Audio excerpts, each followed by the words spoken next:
ഗ്രഹനില ചിന്തനം എന്ന യൂട്യൂബ് ചാനലിൻ്റെ മറ്റൊരു അധ്യായത്തിലേക്ക് സ്വാഗതം. ഇന്നിവിടെ വിശകലനം ചെയ്യുന്നത് 24/8/1989 ജനിച്ച ഒരാളുടെ ഗ്രഹസ്ഥിതിയാണ്. രോഹിണിയാണ് നക്ഷത്രം. രോഹിണി രണ്ടാം പാദം. സ്ത്രീ ജാതകമാണിത്. ധനു ലഗ്നം. ലഗ്നത്തിൽ ശനി. 2 ശൂന്യം, 3 രാഹു, 4, 5 ഭാവങ്ങൾ ശൂന്യം, 6 ചന്ദ്രൻ, 7 വ്യാഴം, 8 ശൂന്യം, 9 സൂര്യൻ, കുജൻ, കേതു, 10 ഭദ്രായോഗത്തോടുകൂടി ബുധൻ, ശുക്രൻ, 11 ഗുളികൻ, 12 ശൂന്യം. ഇതാണ് ഇദ്ദേഹത്തിൻ്റെ ഗ്രഹസ്ഥിതി. ആദ്യമേ തന്നെ പറയട്ടെ, എപ്പോൾ വേണമെങ്കിലും വിവാഹമോചനം നേടാം എന്ന് പറയുന്നൊരവസ്ഥയിൽ ജീവിക്കുന്ന ഒരാളുടെ ഗ്രഹസ്ഥിതി കൂടിയാണിത്. ഇദ്ദേഹത്തിൻ്റേത് വളരെ ചെറിയ പ്രായത്തിൽ തന്നെ പ്രണയവിവാഹമായിരുന്നു. ജാതി സംബന്ധമായിട്ട് ചെറിയ ഏറ്റക്കുറച്ചിലുകളൊക്കെ ഉള്ള ഒരു പ്രണയവിവാഹം തന്നെയായിരുന്നു ഇത്. ഇവിടെ ഇദ്ദേഹത്തിൻ്റെ ഗ്രഹനില പരിശോധിക്കുന്ന സമയത്ത് ലഗ്നത്തിൽ ശനി, ധനു ലഗ്നം, ലഗ്നത്തിൽ ശനി, ലഗ്നാധിപനായിട്ടുള്ള ഗ്രഹം വ്യാഴം 7 വിവാഹസ്ഥാനത്ത് നിൽക്കുന്നു. 7 അധിപനായിട്ടുള്ള ഗ്രഹം ഭദ്രായോഗം കൊടുത്തുകൊണ്ട് 10 നിൽക്കുന്നു. പക്ഷേ അവിടെ നീചം ചെയ്ത് വിവാഹകാരകനായ ശുക്രൻ നിൽക്കുന്നു. ശുക്രനിലേക്ക്, അതുപോലെ തന്നെ 7ാം ഭാവാധിപനായിട്ടുള്ള ഗ്രഹം ബുധനിലേക്കും ശുക്രനിലേക്കും ചേർത്ത് 11 നിൽക്കുന്ന ഗുളികൻ്റെ ദൃഷ്ടി.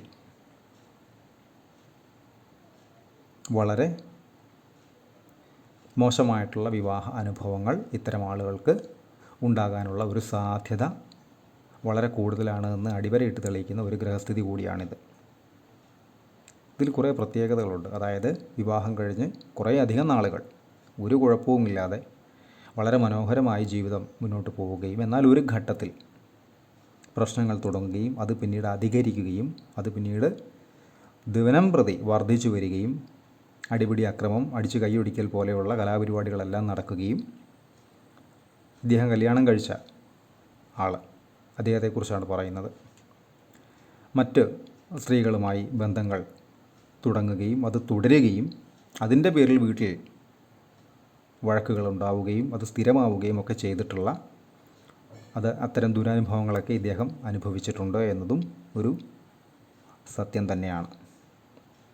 ഒരുപാട് പ്രത്യേകതകളുള്ള ഒരു വ്യക്തി കൂടിയാണ് ഇദ്ദേഹം. വ്യാഴലഗ്നം, ലഗ്നത്തിൽ ശനി. കൃത്യമായ ചിട്ടവട്ടങ്ങളല്ല, എല്ലാ കാര്യങ്ങൾക്കും ഒരു കൃത്യമായ ചിട്ടവട്ടങ്ങൾ കാത്തു സൂക്ഷിക്കുന്ന, ഒരു അടുക്കും ചിട്ടയുമുള്ള ഒരു മുറിയാണെങ്കിൽ കൂടെ ഇദ്ദേഹം സൂക്ഷിക്കുന്നത് വളരെ വൃത്തിയും വെടിപ്പോടെയുമായിരിക്കും. അങ്ങനെയൊക്കെയുള്ള ചിട്ടകളുള്ള ഒരു വ്യക്തി. ലഗ്നാധിപനായിട്ടുള്ള ഗ്രഹം വ്യാഴം. എല്ലാവരോടും വളരെ നന്നായി പെരുമാറാൻ ശ്രമിക്കുന്ന ഒരാൾ. എല്ലാവരുമായി നല്ല ബന്ധം മാത്രം കാത്തു സൂക്ഷിക്കാൻ ആഗ്രഹിക്കുന്ന ഒരാൾ. അതുപോലെ തന്നെ കുട്ടികളോടൊക്കെ വലിയ പ്രിയവും വലിയ സന്തോഷവും, കുട്ടികൾക്കൊപ്പം ചിലവഴിക്കുന്ന നിമിഷങ്ങൾക്കോടൊക്കെ വലിയ സന്തോഷമൊക്കെ ഇദ്ദേഹം കണ്ടെത്താറുണ്ട്. അതുപോലെ തന്നെ മറ്റു ചില പ്രത്യേകതകൾ കൂടി ഇദ്ദേഹത്തിനുണ്ട്. അതായത് എല്ലാ രീതിയിലും ഒരു വ്യക്തിയുടെ പോസിറ്റീവായിട്ടുള്ള എല്ലാ കാര്യങ്ങളെയും അദ്ദേഹത്തിൻ്റെ നെഗറ്റീവ്സ് ഉൾപ്പെടെ ഉൾക്കൊള്ളാൻ ശ്രമിച്ചിട്ടും അത് നടപ്പിലാവില്ല. അദ്ദേഹം തെറ്റേ ചെയ്യുമെന്ന് കണ്ടു കഴിഞ്ഞാൽ ആ വ്യക്തിയെ ലൈഫിൽ നിന്ന് തന്നെ വെട്ടിമാറ്റാൻ ഒരു മടിയും ഇദ്ദേഹം കാണിക്കാറില്ല. അങ്ങനെ ഒരു വ്യക്തി പിന്നെ ഇദ്ദേഹത്തിൻ്റെ ജീവിതത്തിലേ ഇല്ല എന്ന് പറയുന്ന ചില ചിട്ടവട്ടങ്ങളൊക്കെ അത് നല്ലതുമാണ്. അതായത് വളരെ ടോക്സിക് ആയിട്ടുള്ള ആളുകളിൽ നിന്നും 100% ബുദ്ധിയുള്ള ആളുകൾ മാറി നിൽക്കുക തന്നെ ചെയ്യും. ഇദ്ദേഹം അങ്ങനെ മാറി നിന്നിട്ടുണ്ട് പല ആളുകളിൽ നിന്നും ജീവിതത്തിൽ പല ഘട്ടങ്ങളിലായി. അതെല്ലാം ഇദ്ദേഹത്തിൻ്റെ ആവശ്യങ്ങൾ, അല്ലെങ്കിൽ ഈ ജാതകവുമായി ബന്ധപ്പെട്ട് പറയേണ്ടുന്ന അത്യാവശ്യങ്ങൾ തന്നെയായിരുന്നു എന്ന് പറയേണ്ടി വരും. കാര്യം അകാരണമായി ഉപദ്രവിക്കുകയും അകാരണമായി കുത്തുവാക്കുകൾ പറയുകയും അകാരണമായി ദ്രോഹിക്കുകയും ചെയ്യുന്ന ആളുകളിൽ നിന്നും അവർ 100% ടോക്സിക് ആണ് എന്ന് മനസ്സിലാക്കി കഴിഞ്ഞാൽ അവരുമായി ഒത്തുപോകാൻ കഴിയില്ല. ബുദ്ധിയുള്ള ആർക്കും കഴിയില്ല. അതല്ല എങ്കിൽ അവരിലേക്ക് തന്നെ ഇറങ്ങി അവരിൽ ഒരാളായി ടോക്സിക്കായി മാറി അവർക്കൊപ്പം നടന്നു നീങ്ങുക. ഇതാണ് രണ്ടാമത്തെ ഓപ്ഷൻ. പക്ഷേ വിവേകപൂർണ്ണമായി ചിന്തിക്കുന്ന ആളുകൾ രണ്ടാമത്തെ ഓപ്ഷൻ ഒരിക്കലും തിരഞ്ഞെടുക്കില്ല എന്ന് മാത്രമല്ല, ആദ്യത്തെ ഓപ്ഷനിൽ സ്റ്റിക്ക് ഓൺ ചെയ്ത് നിൽക്കുകയും ചെയ്യും. ഇദ്ദേഹം അങ്ങനെയാണ്. അതുപോലെ തന്നെ ഇദ്ദേഹത്തിൻ്റെ വിവാഹവുമായി ബന്ധപ്പെട്ട് പറയുമ്പോൾ നേരത്തെ പറഞ്ഞു, വിവാഹത്തിൻ്റെ അധിപനായിട്ടുള്ള ഗ്രഹം ബുധൻ ഭദ്രയോഗം കൊടുത്തുകൊണ്ടാണ് നിൽക്കുന്നത്. വളരെ നല്ല കഴിവുകളുള്ള ഒരാൾ കൂടിയാണ് ഇദ്ദേഹം. നല്ല രീതിയിൽ വരയ്ക്കും, അതിമനോഹരമായി പാടും. അതുപോലെ തന്നെ നല്ല കലാപരമായിട്ടുള്ള പ്രവർത്തനങ്ങളിലും മറ്റു കാര്യങ്ങളിലും എല്ലാം തന്നെ വളരെ താല്പര്യമുള്ള, വളരെ സ്കിൽഡായിട്ടുള്ള ഒരാൾ കൂടിയാണ്. അതെല്ലാം ഈ ജാതകം അനുവദിക്കുന്ന കാര്യങ്ങൾ തന്നെയാണ്. പക്ഷേ വിവാഹ സംബന്ധമായി വളരെ മോശമായിട്ടുള്ള അനുഭവങ്ങൾ ഇദ്ദേഹത്തിന് നേരിടേണ്ടി വരുമെന്നതും ഈ ജാതകം തന്നെയാണ്. കാരണം വിവാഹത്തിൻ്റെ കാരകനായിട്ടുള്ള ഗ്രഹത്തിലേക്ക് അത് നീചം ചെയ്ത് നിൽക്കുകയും അവിടേക്ക് ഗുളികൻ്റെ ദൃഷ്ടി വരികയും അവിടേക്ക് ലഗ്നത്തിൽ നിന്നുള്ള ശനിയുടെ ദൃഷ്ടി കൂടിയാകുമ്പോൾ ലഗ്നത്തിൽ നിന്ന് ശനി ദൃഷ്ടി ചെയ്യുന്ന നീചസ്ഥനായി നിൽക്കുന്ന വിവാഹകാരകനായ 7ാം ഭാവാധിപനായ ബുധനിലേക്ക് ശനിപുത്രനായ ഗുളികൻ്റെ ദൃഷ്ടി കൂടിയാകുമ്പോൾ കാര്യങ്ങൾ ഏറ്റവും മോശമായൊരു സാഹചര്യത്തിലൂടെ കടന്നു പോകും. ഇത് ഡിവോഴ്സ് ആകുമെന്ന കാര്യത്തിൽ തർക്കമൊന്നുമില്ല. മാനസികമായി ഇവർ രണ്ടുപേരും 2 ദിക്കുകളിലാണ് ഇപ്പോൾ കഴിയുന്നത്. ശേഷം ഇദ്ദേഹത്തിൻ്റെ ഒരു വിവാഹയോഗം ഉണ്ടാവുകയും ആ വിവാഹത്തിൽ നിന്ന് നല്ല അനുഭവങ്ങൾ ഇദ്ദേഹത്തിന് കിട്ടുകയും ചെയ്യും. അതും ഈ ഗ്രഹനില തരുന്ന ഒരു ഫീച്ചർ തന്നെയാണ്. അതായത് ശുക്രൻ നീചത്തിൽ നീചഭംഗം ചെയ്തു നിൽക്കുമ്പോൾ നീചഭംഗ രാജയോഗം എന്ന് പറഞ്ഞു കഴിഞ്ഞാൽ ആദ്യം ആ ഗ്രഹത്തെ കൊണ്ടുള്ള നീചഫലങ്ങളെല്ലാം അനുഭവിക്കും. അതിനെ ഭംഗം ചെയ്ത് പിന്നീട് രാജയോഗം കൊടുക്കും. അതാണ് നീചഭംഗ രാജയോഗം ഇദ്ദേഹത്തിനകത്തുണ്ട്. അപ്പോൾ ആദ്യം ഒരു കല്യാണം വളരെ ചെറുപ്പത്തിൽ നടക്കുകയും അതിൽ നിന്ന് ആദ്യമൊക്കെ ഗുണഫലങ്ങൾ കിട്ടുകയും പിന്നീട് അത് ഏറ്റവും മോശമായൊരു സാഹചര്യത്തിലൂടെ കടന്നു പോവുകയും അത് നിൽക്കുകയും ഒരു പോയിന്റിൽ അത് കൃത്യമായി നിൽക്കുകയും അവിടെ നിന്നങ്ങോട്ട് മറ്റൊരു പോയിൻ്റ് അവിടെ തുടങ്ങുകയും അതിൽ നിന്ന് നല്ല ഗുണാനുഭവങ്ങളേറിയ മനോഹരമായിട്ടുള്ള ഒരു കുടുംബജീവിതം ആസ്വദിക്കാൻ കഴിയത്തക്ക രീതിയിലുള്ള ഒരു വിവാഹം ഇദ്ദേഹത്തിന് നടക്കുകയും ചെയ്യും. ഇതിനോട് കണക്റ്റ് ചെയ്ത് പറയേണ്ടുന്ന മറ്റ് ചില കാര്യങ്ങൾ കൂടിയുണ്ട്. 4ാം ഭാവാധിപനായിട്ടുള്ള ഗ്രഹം വ്യാഴം നിൽക്കുന്നത് ബുധൻ്റെ ക്ഷേത്രത്തിൽ. അവിടേക്ക് ശനിയുടെ സ്വാഭാവിക ദൃഷ്ടി 3, 7, 10 ഭാവങ്ങളിലേക്കാണ് ശനി ഏതൊരു ഗ്രഹനിലയിലും ദൃഷ്ടി ചെയ്യാറ്. 4ാം ഭാവാധിപനായിട്ടുള്ള ഗ്രഹം വ്യാഴമായി വരികയും അവിടേക്ക് ശനിയുടെ ദൃഷ്ടി വരികയും ചെയ്തു കഴിഞ്ഞാൽ അമ്മ എന്ന് പറയുന്ന സ്ഥാനം, അമ്മയ്ക്ക് ഭരണ സ്വഭാവം കൂടും. ഇറിറ്റേറ്റിംഗ് ആയിട്ടുള്ള സ്വഭാവം പല സമയത്തും കാണിക്കാം. അതുപോലെ തന്നെ 1, 2, 3, 4, 5, 6, 7, 8 4ാം ഭാവത്തിൽ ഗ്രഹങ്ങളൊന്നുമില്ല എങ്കിലും 4ാം ഭാവത്തിലേക്ക് കുജൻ്റെ ഒരു ദൃഷ്ടിയുമുണ്ട്.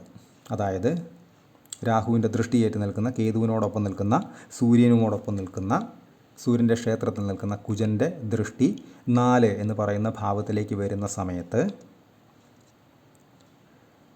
അമ്മയുമായി ബന്ധപ്പെട്ടിട്ടുള്ള ചില തർക്കങ്ങൾ, വഴക്കുകൾ, അസ്വസ്ഥതകൾ, ബുദ്ധിമുട്ടുകൾ, ഇറിറ്റേഷൻസ് ഒക്കെ ഈ വ്യക്തി അനുഭവിക്കേണ്ടതായി വരും. പൊതുവേ എല്ലാ കാര്യങ്ങളിലും ഇടപെടുകയും അഭിപ്രായം പറയുകയും അത് ഇറിറ്റേഷൻസ് അല്ലെങ്കിൽ അസ്വസ്ഥതകൾക്ക് ഇടയാക്കുകയും ചെയ്യുന്ന സാഹചര്യങ്ങളൊക്കെ അമ്മയുമായി ബന്ധപ്പെട്ട് ഇടവിട്ടോ ഇടയ്ക്കിടെയോ ഒക്കെ ഉണ്ടാകാനുള്ള ഒരു സാധ്യതയും വളരെ കൂടുതലാണ്. അതങ്ങനെ തന്നെയുമാണ്, ജീവിതത്തിലും അങ്ങനെ തന്നെയുമാണ്. ഇന്ന് വളരെ മനോഹരമായി പെരുമാറുകയും പിറ്റേന്ന് രാവിലെ തീർത്തും മോശമായൊരു സാഹചര്യത്തിലൂടെ സംസാരിക്കുകയും ഒക്കെ ചെയ്യുന്ന ഒരു മാതാവാണ് ഇദ്ദേഹത്തിൻ്റേത്. എന്നാൽ വലിയ സ്നേഹമാണ്, വലിയ കരുതലാണ്, അതെല്ലാം ഉണ്ട്. പക്ഷേ അതിൻ്റേതായിട്ടുള്ള നെഗറ്റീവ്സും ഗുണങ്ങളുണ്ട് എങ്കിൽ അതിന് ദോഷങ്ങളുണ്ട് എങ്കിൽ അതിന് ഗുണങ്ങളുമുണ്ട്. അതാണ് ഏതൊരു ഗ്രഹവും ചെയ്യുന്ന പ്രോസസ്സ്, ഏതൊരു ഗ്രഹനിലയിലും. ഇവിടെയും അതങ്ങനെ തന്നെയാണ്, മറിച്ചല്ല. അതുപോലെ തന്നെ ഇദ്ദേഹത്തിൻ്റെ ദശകൾ എന്ന് പറയുമ്പോൾ ചന്ദ്രദശയിലായിരുന്നു ജനനം. രോഹിണിയാണ് നക്ഷത്രം. 95 വരെ ചന്ദ്രൻ, അതിനുശേഷം കുജൻ 2002 വരെ, അതിനുശേഷം രാഹു. 3-ലെ രാഹു 3, 6, 8, 11 ഭാവങ്ങളിൽ രാഹു അത്ര വലിയ ദോഷകാരകനൊന്നുമല്ല എന്ന് ജ്യോതിഷം പറയുന്നുണ്ട്. എങ്കിലും ചില ആളുകൾക്ക് അങ്ങനെയൊന്നുമല്ല. ഇദ്ദേഹത്തെ സംബന്ധിച്ച് രാഹു വളരെ മോശം തന്നെ ആയിരുന്നു. രാഹുദശയിലായിരുന്നു വിവാഹം. ആ വിവാഹത്തിനാണ് മേൽ പറഞ്ഞ ആദ്യമൊക്കെ ഗുണാനുഭവങ്ങളും പിന്നീട് ഏറ്റവും മോശമായിട്ടുള്ള സാഹചര്യങ്ങളിലൂടെ കടന്നു പോവുകയും ചെയ്യേണ്ടതായിട്ടുള്ളൊരവസ്ഥയൊക്കെ ഉണ്ടായത്. 2020